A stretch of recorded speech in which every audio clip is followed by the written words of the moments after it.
Welcome to the Summit for Wellness podcast, where we help you climb to the peak of your health. And now, here is your host, Brian Carroll.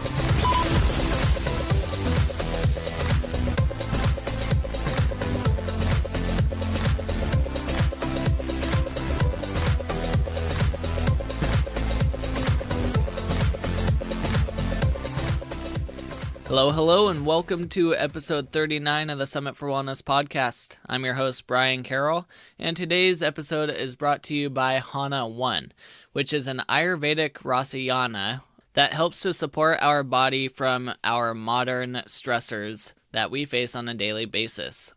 And it's all an herbal blend, which I absolutely love. So if you want to learn more, go to summitforwellness.com/HANAH. And Ayurveda ties right into the topic of today's episode, which is all about the chakra system.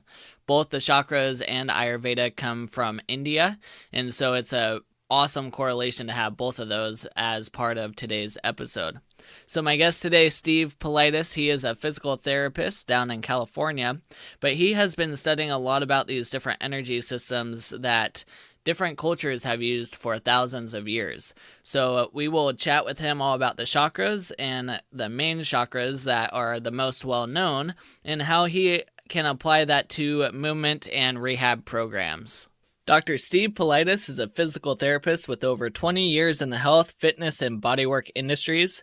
He has combined his personal interests and education into his own style of holistic therapy. His approach includes looking at people as a whole person, all mind, body, spirit, and energetic, with an understanding that someone with pain has much more going on than merely a dysfunctional single tissue. Thanks for coming on to the show, Steve. Well, thanks for having me, Brian. I really appreciate this opportunity. I'm excited to be here. Yeah, of course. I've talked with you in the past before, and I just love the energy that you bring to all these different topics, and I know that you will have a lot to share with us today. But before we get into that, you have such an extensive background. I would love to hear more about it, if you could go into it a little bit. Well, sure. So I graduated from UCSB, or University of California in Santa Barbara, with a degree in biopsychology, but I was well aware of that at the time that, I'm not going out and becoming a biopsychologist. And so when I graduated undergraduate, I really had no idea what to do with myself, but I knew I like the body, I like movement, but I also knew that I didn't want to be a medical doctor. So I just kind of carried on with life and did some traveling and just kind of worked and did some things that were fun for me. And then little by little, I came across physical therapy. I was working as a personal trainer in a gym and doing some massage and personal training. And I kept kind of realizing that the people that would come in that would have kind of complaints, well, I can't do this with my shoulder. And I think, well, okay, now what do? I don't understand enough about the body to really figure that out. And next to the gym was a physical therapy clinic. I'm also a rugby guy, and so I was playing a lot of rugby at the time and always banging myself up. So I found myself in the physical therapy clinic asking the therapist all the time, well, what do you do for this? Well, what do you do for that? And pretty soon it dawned on me, gosh, those guys seem to know all the stuff that I want to know. And that's really what kind of drew me into the world of physical therapy. And so then, a few years later, I got into school, came out of school, and my first job was in San Diego. And I feel so blessed to have had a mentor. The senior therapist where I worked really took me under his wing, and he was just a fantastic therapist and still a friend of mine to this day. And I still feel he's a role model and a mentor for me in my career. But he was big into manual therapy. And so he really planted some seeds that I knew I wanted to pursue manual therapy in my career. But being a new grad, you have to time things right, and that's a whole nother set of schooling to go through. And so I just kind of kept taking classes and learning on my own as much as I could. And I was avidly reading all the journals that came in, and all the scientific PT journals that I could get my hands on. And along the way, I was exposed to the chain reaction course taught by Gary Gray and Dr. Dave Tiberio. And that was a game changer for me. I was at a conference. There was a breakout session where one of the instructors said, "Oh, hey, we're talking about hip arthritis," and we linked it to a stiff arthritic toe on the other foot. And that kind of blew my mind. And I went up to the teacher afterwards and I said, "Well, what? How did you? I just don't get it. How did you make that connection?" And he said, "Take a chain reaction course from Gary Gray." So that's what I did. And then I just fell in love with the stuff. And that's, a study where you and I have our common connection and background through the Gray Institute. But it's really a study deep into the biomechanics of the body and how it really functions in the real world. And then it also kind of plays into that everybody is a unique being in body, mind, and spirit. So I started that, or I took that course, and then I kept pestering them. Well, what can I do? What's the next level? What's the next course? How can I learn more? And it was about that time that they developed their fellowship program. So because I was pestering them every month or so with emails asking what the next step was, I was lucky enough to get in on the first class of their fellowship program called GIFT. And so with that, it was a life-changing and career-changing kind of journey that you started on. That, it's, as you know, it's the year-long kind of program where you really dig deep into understanding the biomechanics and human movement. And it was just fantastic. And so that really became my filter for everything else. A few years later, I finally was at a point in my life where the timing was right and a bunch of other things were right for me to be able to further pursue the manual therapy school. And that was something that I knew from, day one as a new grad that I had wanted to do. And finally it was coming to pass. And so moved across country. My gracious wife agreed to let me bounce her around and pull her away from her family. So we moved across the country to Washington, where I went through a program there called the Ola Grimsby Institute, and that was earning a fellowship in manual therapy, which was a 2-year-long in-depth program understanding different aspects of the body, down to kind of the physiologic level, what's happening in the cells, what's really the nitty-gritty of all the pathophysiology, with injuries, with all the tissues, the neurophysiology, with all the mechanoreceptors and proprioceptors, and then learning differential diagnosis, which is being able to differentiate one tissue versus another one, and where is the pain coming from, what's the cause. So for me, in my head, the manual therapy and the applied functional science were just a perfect combination. It was, and that's kind of what has developed into my style predominantly. I would say my foundation is, by all means, the applied functional science and understanding that we move in 3 planes of motion. But I am a manual therapist, and I love getting my hands on people to help the joints, the soft tissues, the nerves, all the tissues try and move better and function better, so that then it translates into the person being able to do whatever it is they like to do in life a little bit easier and with less pain. So that's kind of the story in a nutshell. And then at what point did you start diving into more of the energetic components of the body and of the world? That was, I guess, about the time that I was discovering applied functional science. And for me, it was more of an interest that developed from my personal life and kind of evolved from there. But I had a couple of dogs at the time and absolutely loved my dogs. But the older one had some fear aggression issues. And she seemed to be teaching the younger dog about being fear aggressive.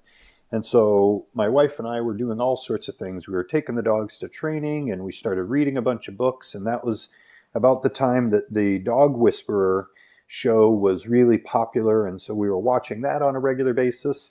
And I read a couple of Cesar Millan's books. And in there, he would always talk about calm, assertive energy. You need to project calm, assertive energy to your dogs because they read your energy. And that was really one of those kind of aha moments for me, like, oh, dogs read our energy, do they? Well, what about people? Do people read energy? And that's really the spark that kind of led me down the path of exploring it more and more. So then I started kind of reading some other books, and I was talking with a patient of mine at the time, and she said, oh, well, here, I have this CD set of an audio thing on the chakras. So let me give this to you, and you can kind of learn a little bit more about it. So then I started to listen to these audio CDs and really started to get a better understanding of the chakras and what they are and how they relate to us as humans. And through that, it just really piqued my interest. And so I just kind of kept going down the learning path and kept exploring more and more and more. The chakra system is a part of one culture, but we see that there's a bunch of other cultures that have their own energy systems. Can you talk about why there's so many different type of systems that these cultures use? Well, it's kind of consistent with religions, and just different cultures around the world often have a lot of common themes that kind of run through them. With a lot of different religious faiths, there's sort of similar creation stories. There's a lot of similarities between these beliefs in kind of the tree of life and how that stems, or from that stems all the other branches of the tree, leading to different aspects of life. But yeah, there's cultures around the world that all have different energy systems, but there's a ton of overlap. So one of the more common ones that we're familiar with in the West is the Hindu chakra system. And that's one of the more kind of popularly known systems here in the West, but that's where there's generally between 4 to 8 chakra centers, but the most common is kind of 7. There's also a tantric chakra system, which again is very close. The Hindu and the tantric evolve out of kind of the yogi type mindset, and so there's different chakras.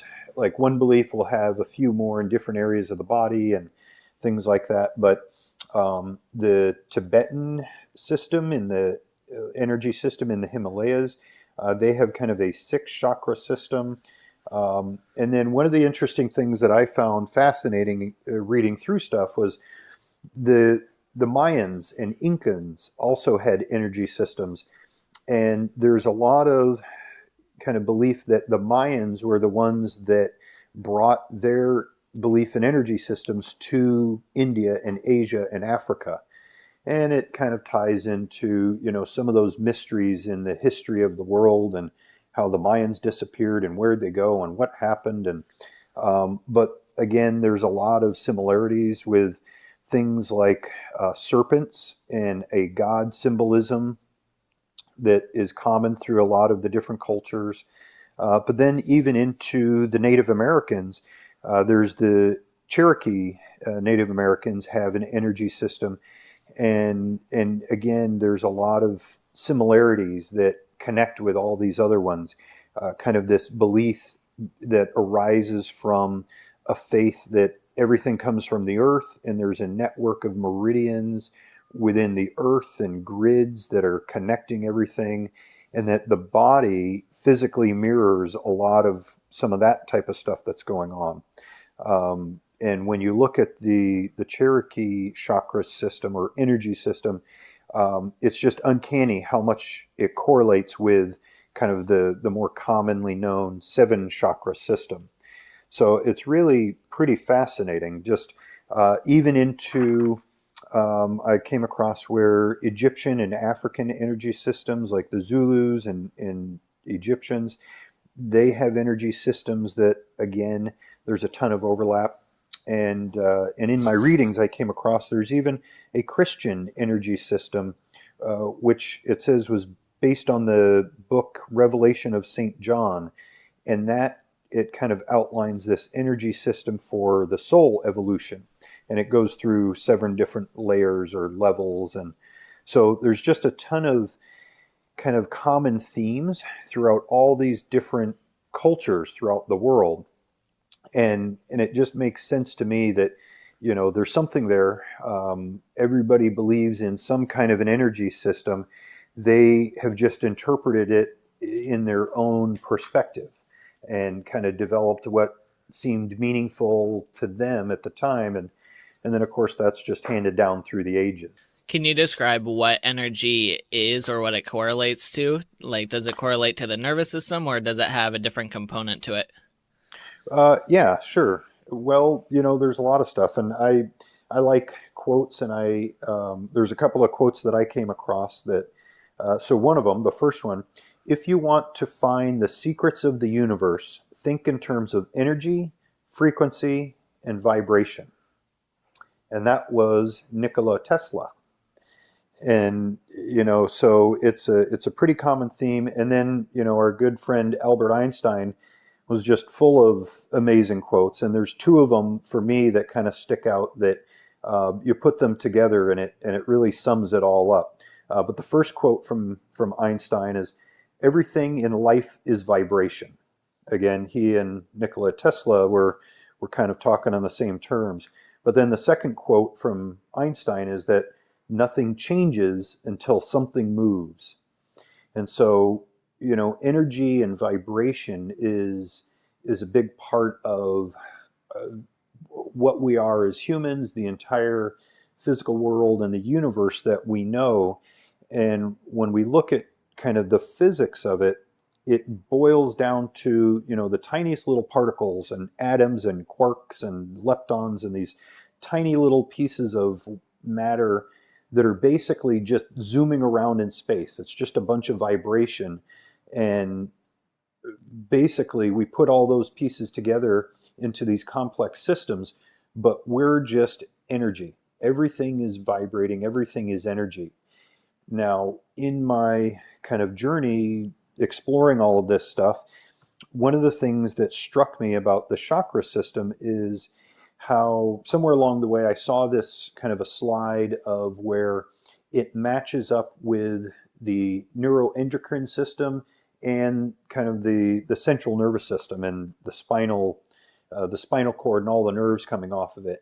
So for me, being rooted in the sciences with physical therapy and that aspect of my learning, seeing this connection between something that's a little bit more ambiguous as energy and some anatomical structures was another one of those aha moments. I was like, ooh, cool. Okay, there's something to this. This is really interesting.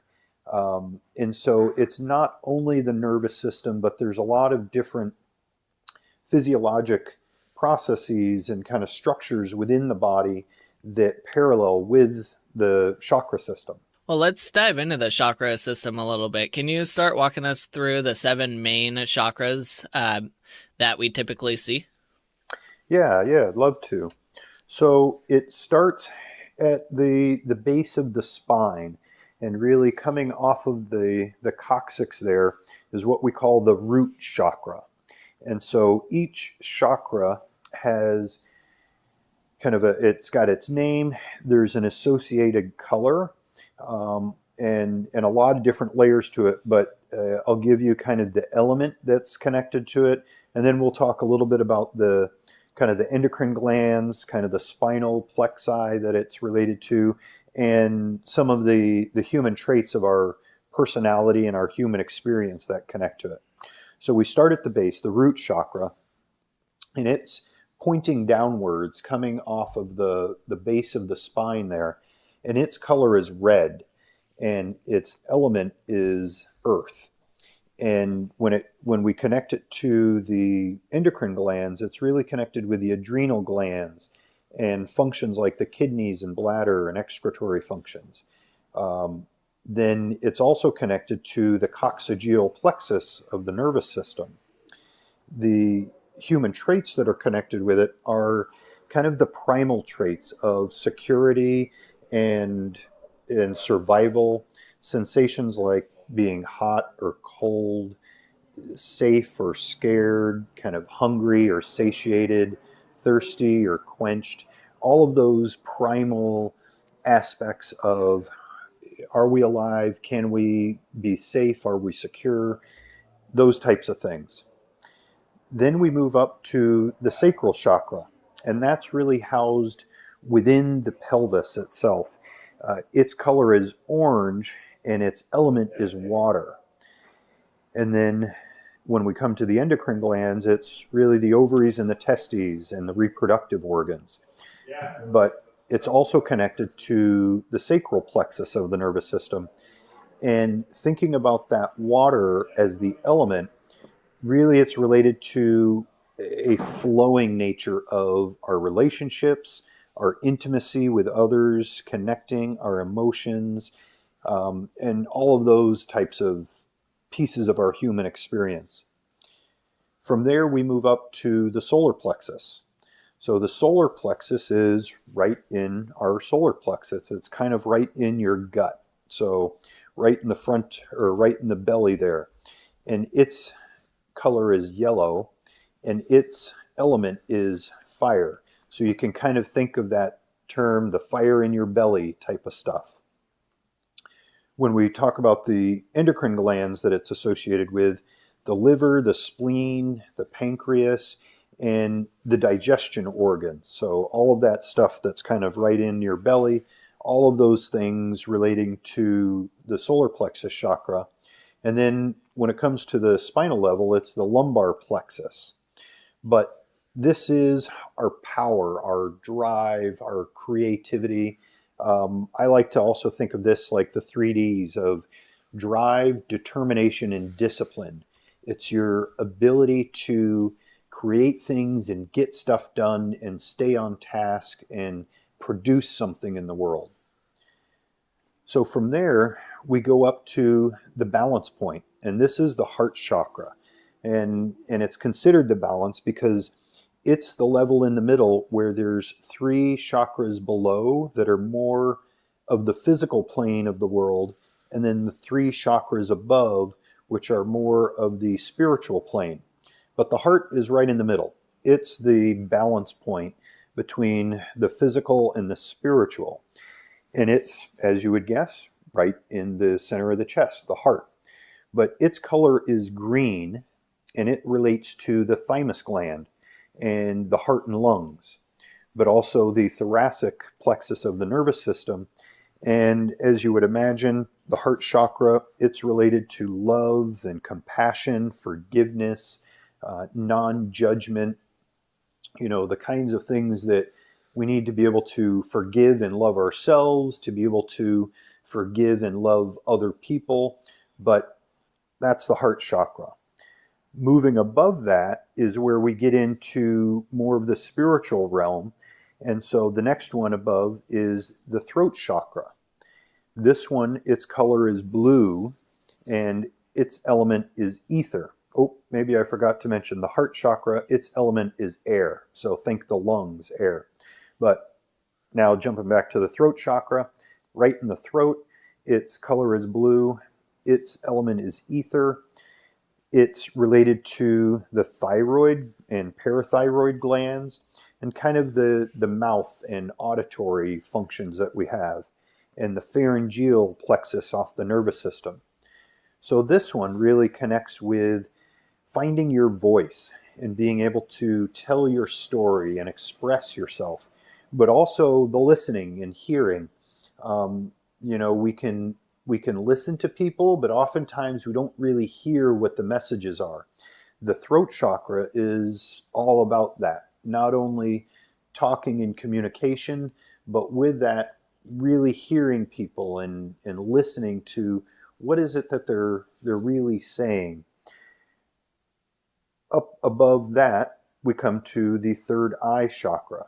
So this is seated deep in the middle of the forehead, and its color is violet, and its element is light, and it relates to the pituitary gland and all of our visual and olfactory type senses. But it's also connected to the carotid plexus of the nervous system. And this you can think of as your inner vision or intuition, being able to see your dreams and imagine your future and kind of striving towards achieving those dreams and future. It's our introspection in being able to really take kind of that inner eye and look at ourselves and understand more about what's driving us, what's our motivation, what are the things that we want to do with ourselves. And then finally, the seventh chakra is the crown chakra. So this one is off the top of the head, and it's often described as just a couple of inches above the head, and it points upwards. Where the root chakra pointed downwards, the crown chakra points upwards. All of the other ones in the middle kind of project forward and back out of our bodies, but the crown chakra points upwards towards the heavens, and its color is white, kind of the combination of all colors. And there's really no element associated with it, although I've also heard it or read that it's the element that's associated is the mind or spirit. But this is related to the pineal gland and our cognitive brain functions. And for the nervous system, well, the cerebral cortex and all of the stuff that goes on in there. But then it's our connection with the universe, with source, with spirit, with God, whatever the term is that fits for you, the crown chakra, that's where we're making that connection. So that's kind of the overview of the chakra system. So I'm guessing this is a it depends type of question, but if we start having dysfunction or imbalances in the body that correlates to these different chakras, how do we go about trying to bring them back into balance? Well, yes. As always, you were right on target. It depends. That's the catch-all answer in the therapy and kind of body world. But one of the ways that I have started to incorporate all of this is, people come to see me and they've got pain. They've got a dysfunction with their body that's keeping them from doing something that they want to do.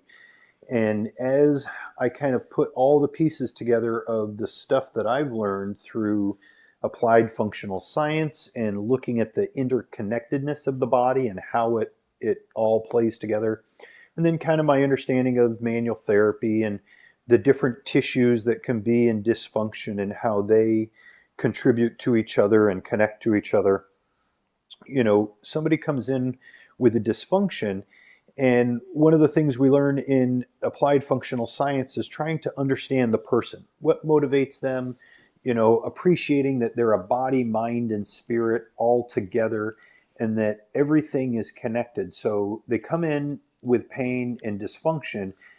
Really what I'm just kind of looking at is seeing if I can connect the dots with, as I get to know them,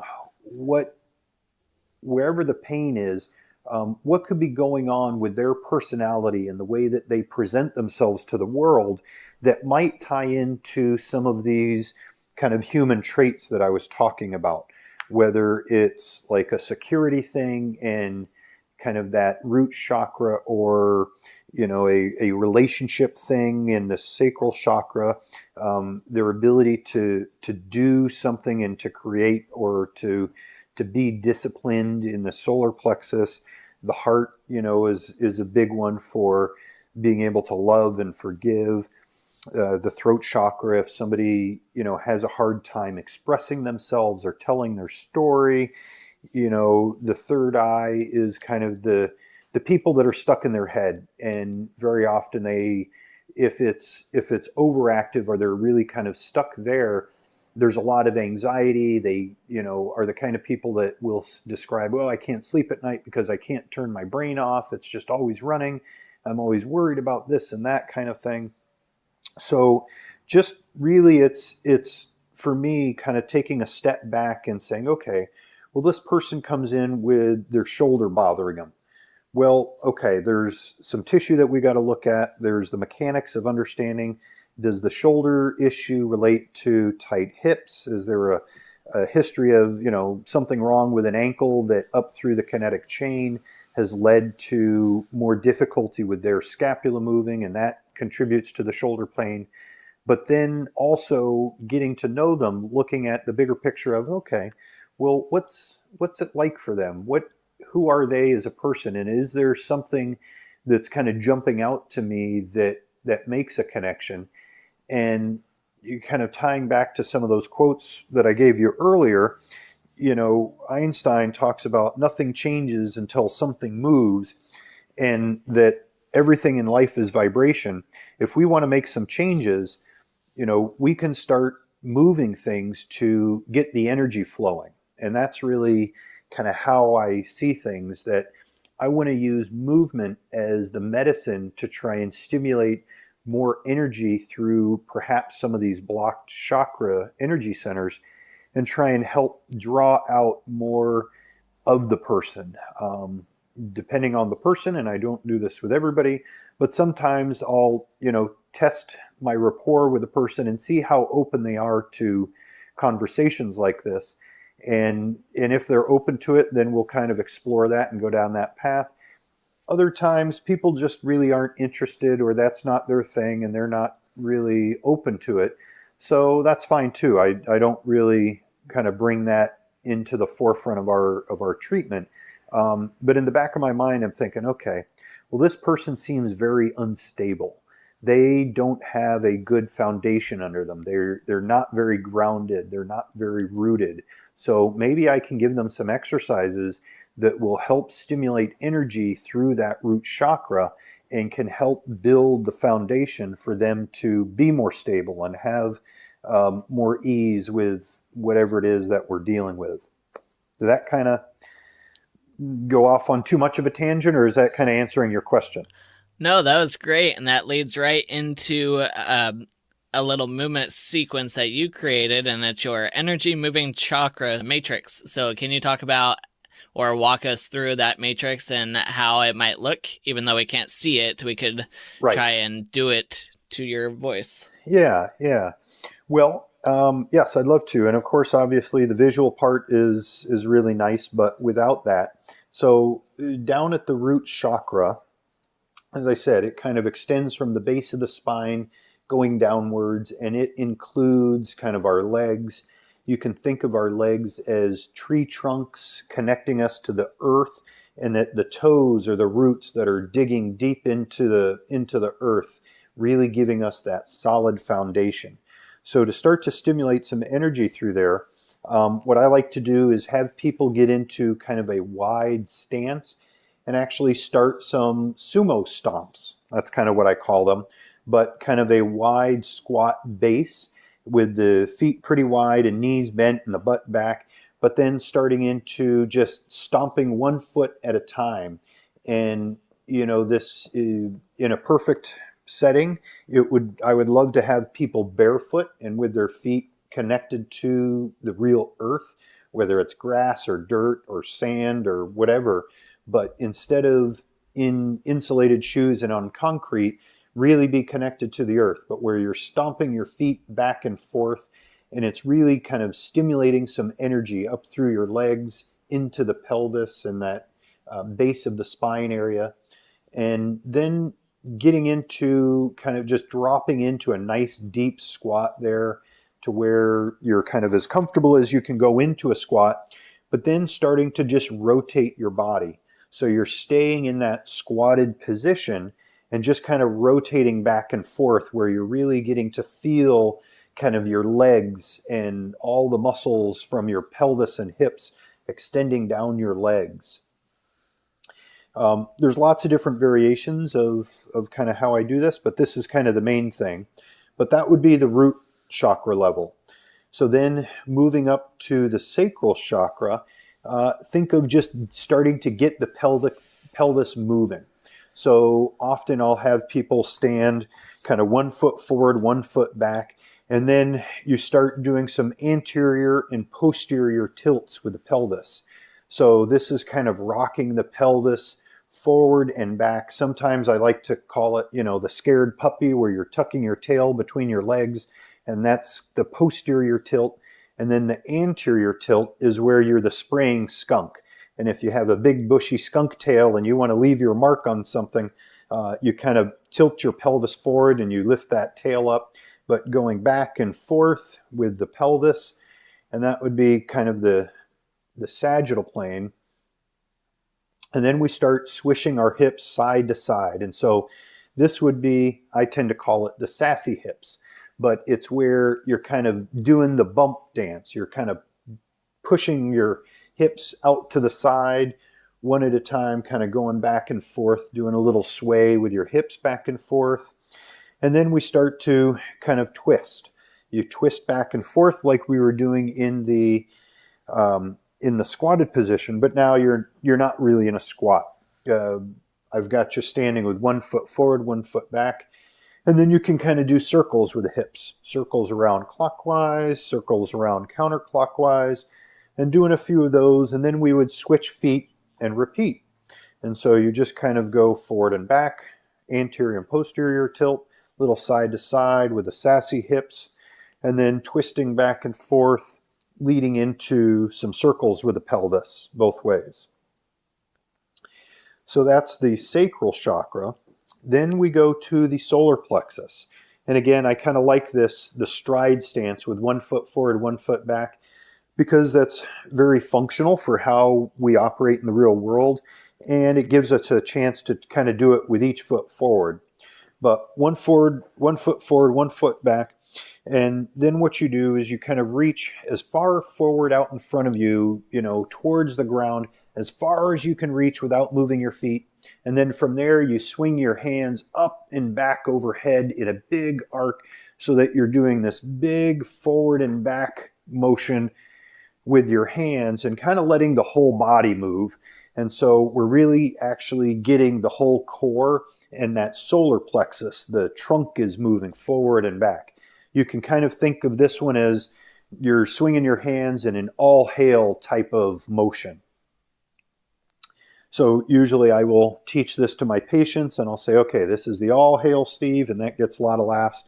But the other part is they remember it. So then we are going to stick with the solar plexus and go into the side to side or the frontal plane.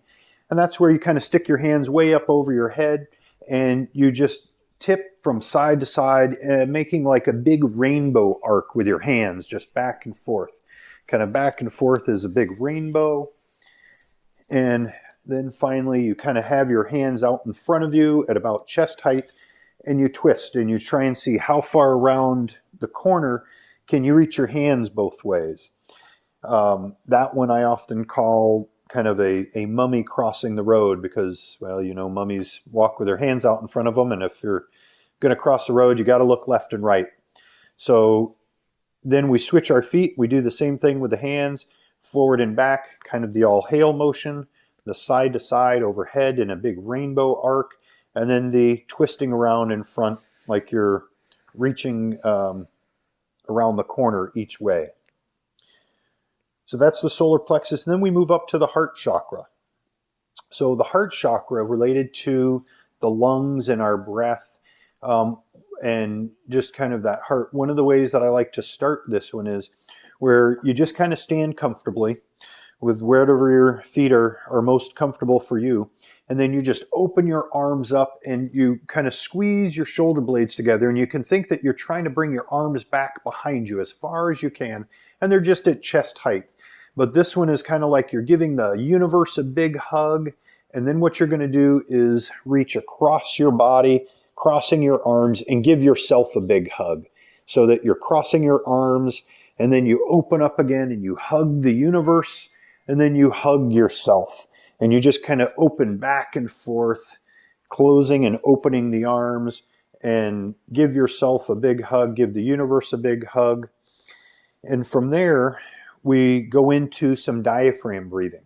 So again, with the heart chakra related to our breath and our lungs, feet just kind of comfortably where you are, a big diaphragm breath where you're making the belly rise, and you stick your belly out on the inhale. As you inhale through the nose, you're going to lift your arms right up overhead, just kind of nice and softly, and a big breath in. And then you exhale it out, and you kind of breathe in and out a couple of times with the arms going forward and back. And then same thing with the arms out to the sides. So you're just kind of taking your arms up and out to the sides, like almost like you're making a big snow angel type of motion. So as the arms come up, big inhale through the nose, and then the arms come down in a big exhale. Then we move on to the throat chakra. So this one, again, you're just kind of standing comfortably, and we want to get the neck moving. And so very often I'll start with just kind of that no, no, no, just kind of standing, turning your head from side to side. You're rotating left, rotating right, like you're shaking your head no, and you're just kind of going at, only as far as you're comfortable, keeping everything pain-free, just feeling really good. From there, you go into the side to side where you're tipping each ear to your shoulder and just kind of tipping the head side to side, back and forth. And then finally that leads into the yes and no's, or just the yeses, I guess, where you're looking up, looking down, kind of chin into your chest, looking down, and then looking up towards the sky, just kind of that forward and back. So again, a lot of motion into the neck. And that leads us up to the third eye chakra. So this one, you can do either your eyes open or your eyes closed. But with the eyes open, well, the motion is the same, eyes open or eyes closed. It just kind of depends on where you are, what you're feeling like. But with your eyes, you're going to look up and down as far as you can go, kind of moving your eyeballs without moving your head very much. With the eyes open, one of the things that you can do is see what you can focus on, an object, looking up as high as you can and then looking down as far as you can. And you just want to be able to let your eyes zero in to focus on some little object that you're picking out as you're going up and down. If your eyes are closed, obviously you're not focusing on anything, but you're just moving your eyeballs. And then we go left and right. So you're just looking as far to the side as you can, kind of going left and right with the eyes. And again, if your eyes are open, it's great to be able to practice focusing on an object as far as you can see in each direction. And then finally we go in circles. So take the eyeballs around in big circles clockwise, and just kind of go slow enough so that you don't get dizzy. And if you can kind of do it so that you can focus on your field of vision around the way, that's excellent. Clockwise and counterclockwise. And that's the third eye chakra. Now we move up to the crown chakra, and this is where you just kind of sink into a little meditation.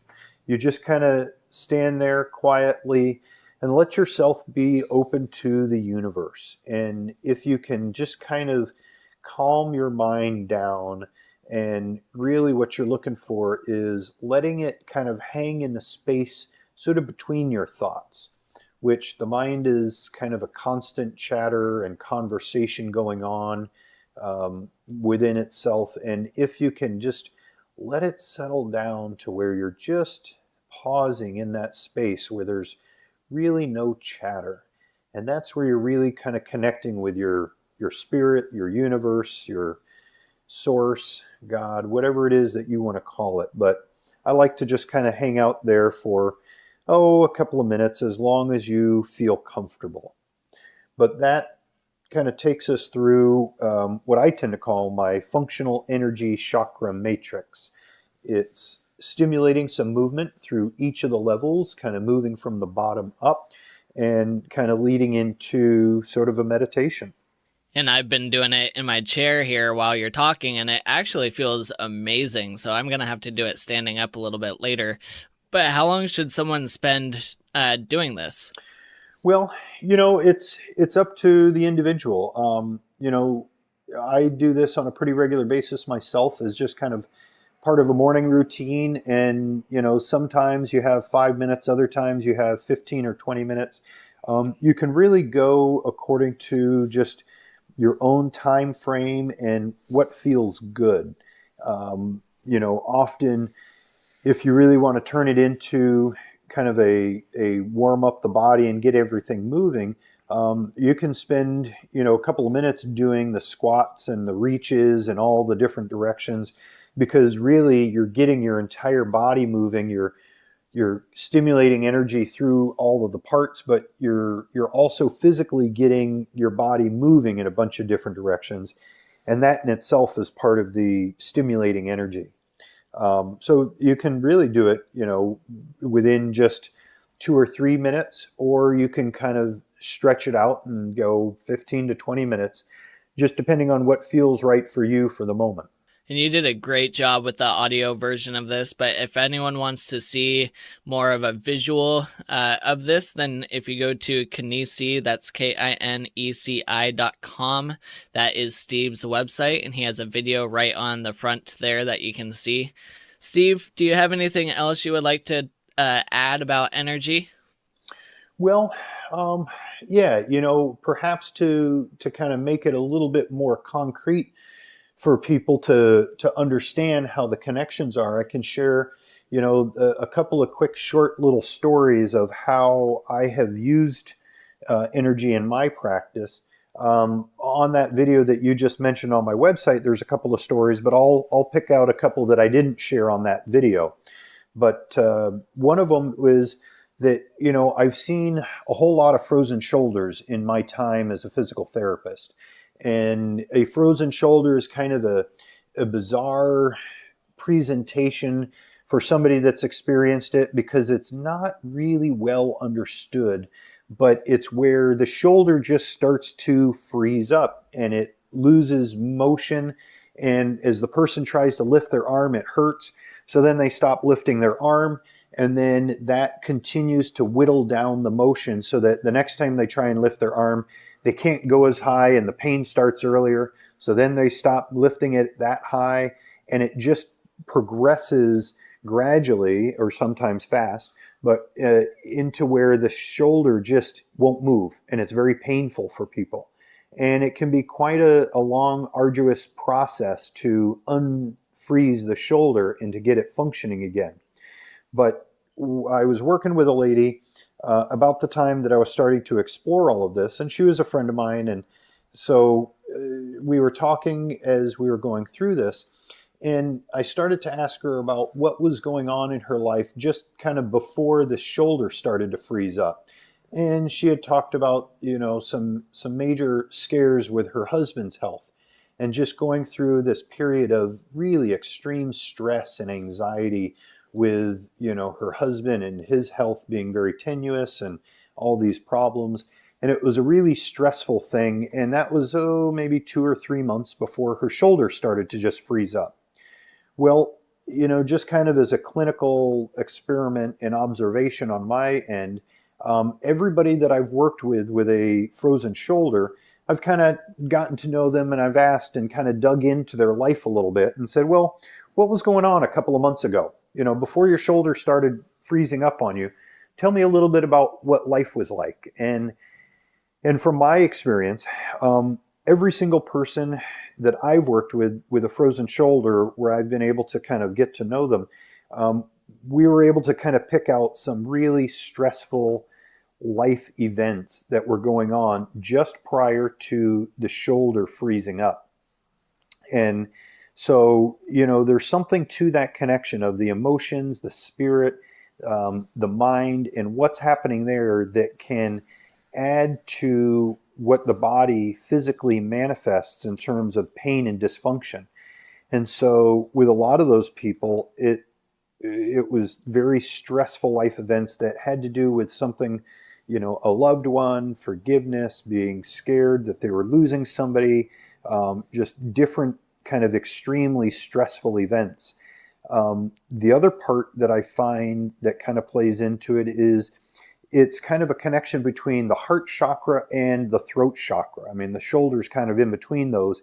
And very often I have found those people have stuff that they haven't been able to express. They haven't been able to tell their story, or, tell somebody they love them, or tell somebody that they forgive them, or forgive themselves, or whatever it is. There's some kind of a connection there that I can't totally define, but I have seen this really consistently over the years working with people. And as I said, I've seen a lot of frozen shoulders. And for me, it's very striking that every single one, there's been some kind of a real stressful life event just prior to the shoulder having its issues. And so that's one of those things that, working with a frozen shoulder, one of the things we need to do is get the shoulder blade moving. Well, if we're getting the shoulder blade moving, one of the things that involves is getting the thoracic spine moving.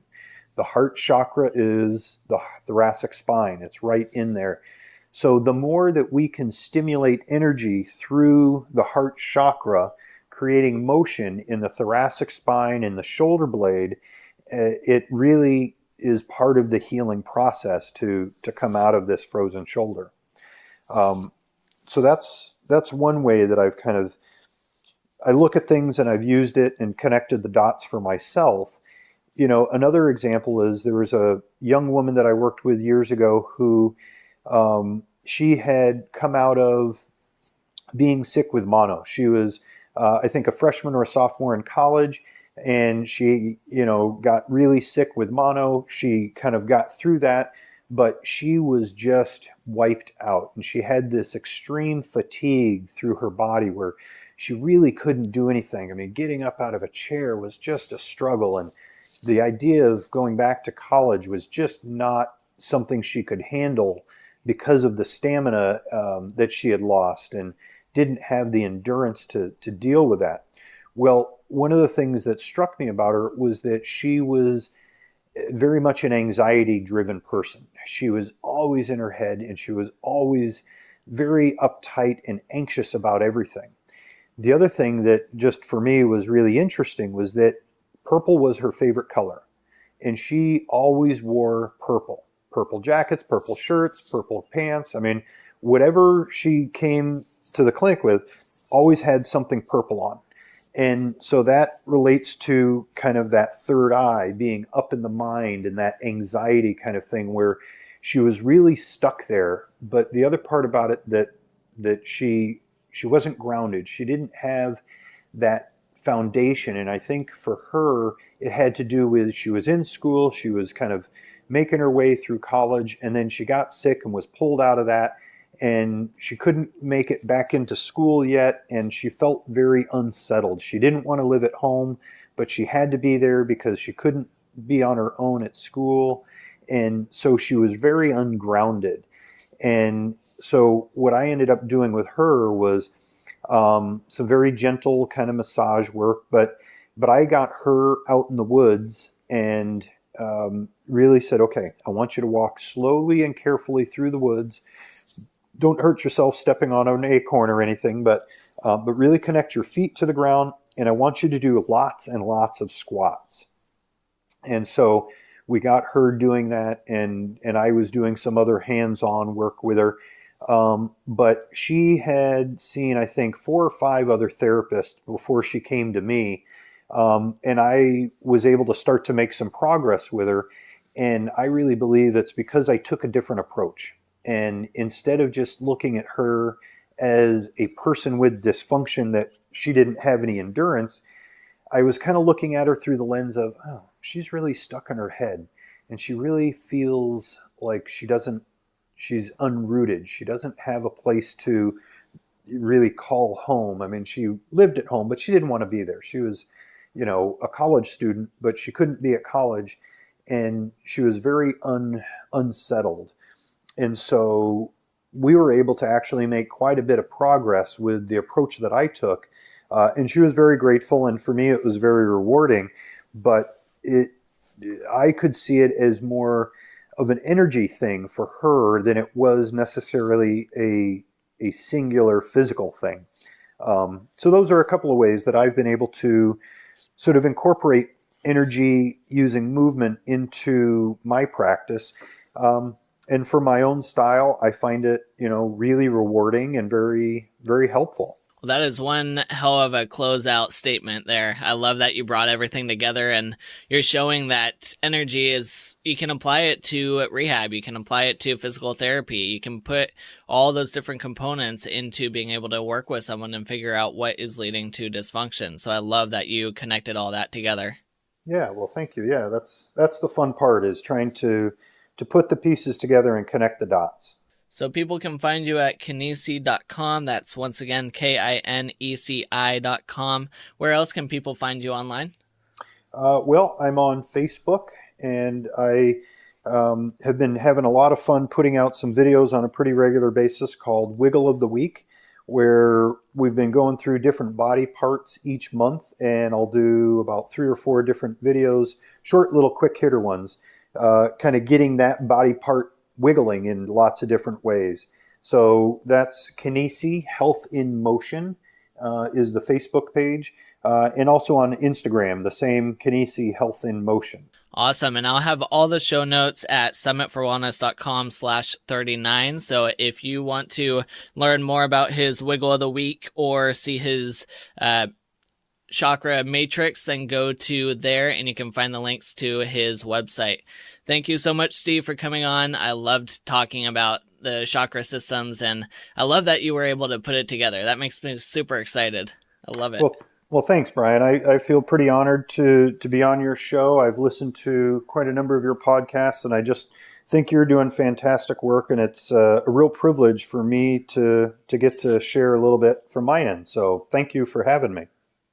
And there you have it. Even if you think the chakra systems are kind of more woo-woo than what you want to believe in, I think Steve did a fantastic job of tying it all back together with how he was able to use these energetic systems with some of his patients in his practice. So there is definitely ways that you can use this energetic stuff even if you do think it's woo-woo. Now, Steve is an absolute wealth of knowledge, so if you haven't looked into him, please do and go take a look at his website. He just provides so much to the physical therapy world, and he's constantly studying new things. Okay, if you enjoyed this episode, I would really appreciate if you took the time to give us a rating and review on iTunes. If you go to summitforwellness.com/iTunes and leave us a rating and review, that really helps our show to get out in front of more people. So the more that you can help us out, the more that we can provide shows like this to you. Also, if you haven't joined us in our free Facebook group, then go to summitforwellness.com/tribe and you can join in with a conversation there.